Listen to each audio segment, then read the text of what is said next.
तो वो देखते हैं तो वो आदमी का बुरा हाल है, हालत भी ख़राब है, रो रहा, दुखी है। तो देखता है, देखते देखते रहते दूर से खड़े हैं। तो दूर से देखते देखते तो वो आदमी को कुछ थोड़ा बेहोशी, फिर थोड़ा होश आता है। फिर वो कहता है, हे दादा, मैंने तेरा दर्शन किया है, मैं तेरा नाम लेता हूँ, जब भी चाहे तो मेरे पर कृपा कर। तो उसको याद करता है।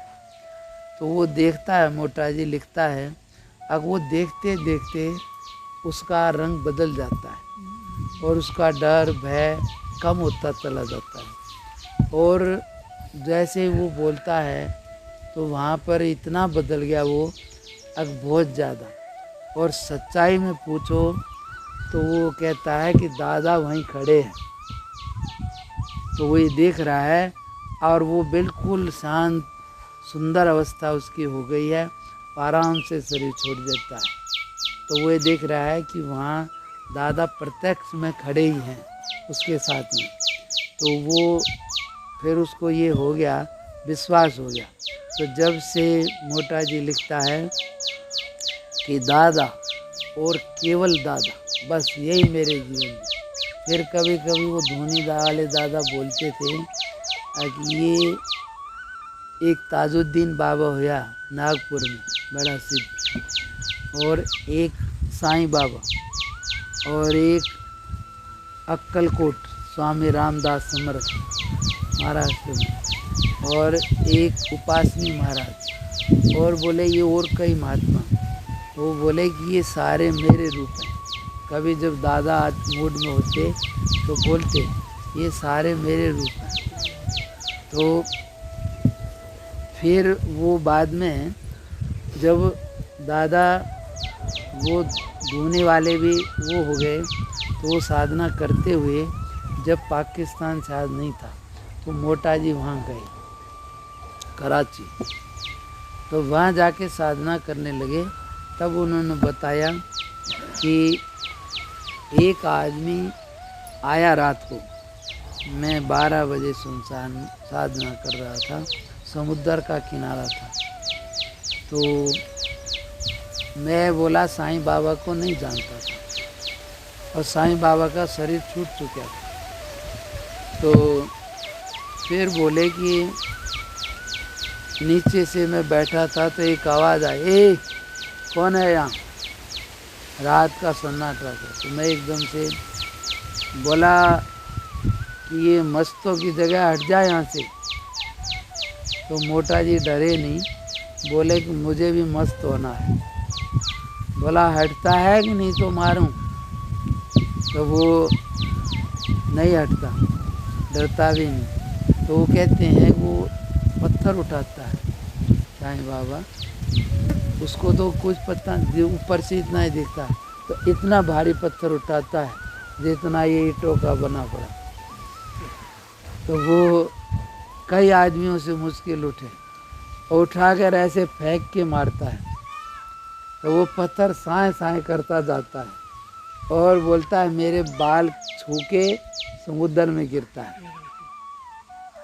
मतलब मेरे को शरीर को नहीं छुया, बालों को छू कर गया और एकदम समुद्र में गिरा। तो रात का 12 बज रहा है, तो सन्नाटा एकदम टूटता है, तो बहुत आवाज़ होती है। फिर मारता है, नहीं हटता हूँ तो फिर ऐसे ही।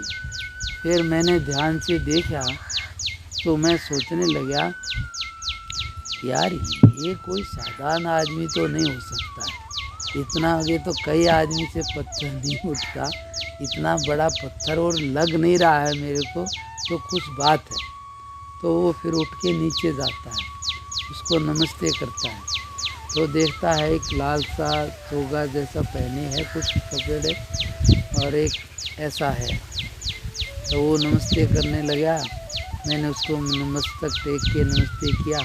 तो वो फिर खुश होता है, बोला तू डरा नहीं, मेरे को अच्छा लगा है। फिर वो बोलता है, सोचता है कि क्या बात है। बोला कि मैं तेरे को साधना में आगे बढ़ाने आया हूँ।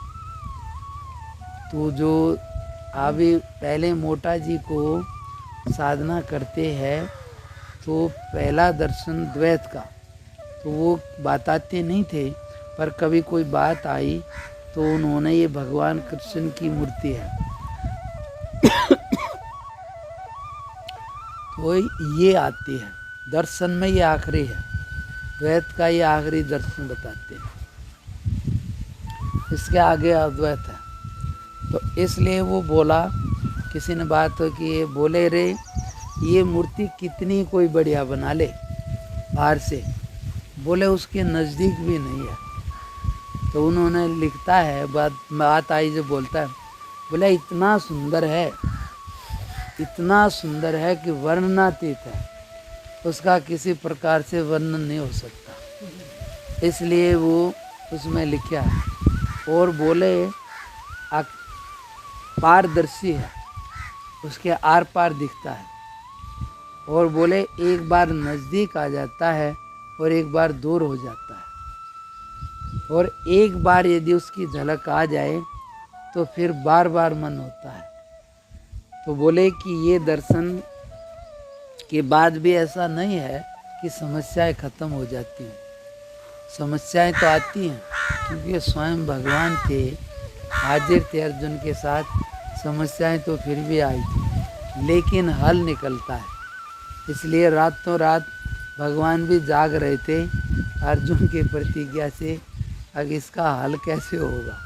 तो फिर सोचे कि ये इस समस्या का हल वहाँ है, इसलिए रातों रात कैलाश गए और भगवान शंकर की स्तुति करके बोले कि फिर उनसे पाशुपत अस्त्र लिया, आगे ये ऐसा अमोघ है, आगे इसको कोई दुनिया की ताकत नहीं है जो काट देगा, मतलब ये जब इसका प्रयोग करेगा तो उसको कोई बचा नहीं सकेगा, जिसका लक्ष्य करके इसको छोड़ दिया जाएगा तो कोई इसको रोकने वाली चीज़ नहीं है, और बाकी सबको वो दूसरे भारतीय हैं वो सब रोक सकते हैं, इसलिए वो चिंतित थे।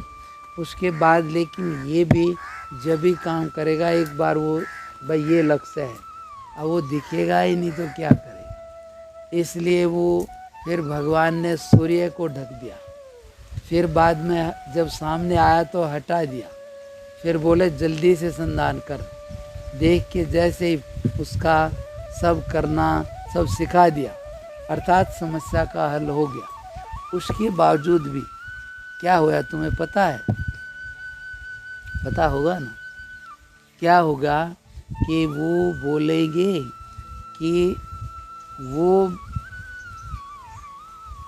जयद्रथ है तो उसको मारना है, लेकिन उसके साथ में अर्जुन तो बाण से मार के गिरा देगा, लेकिन आगे क्या है कि उसका पिता का उसको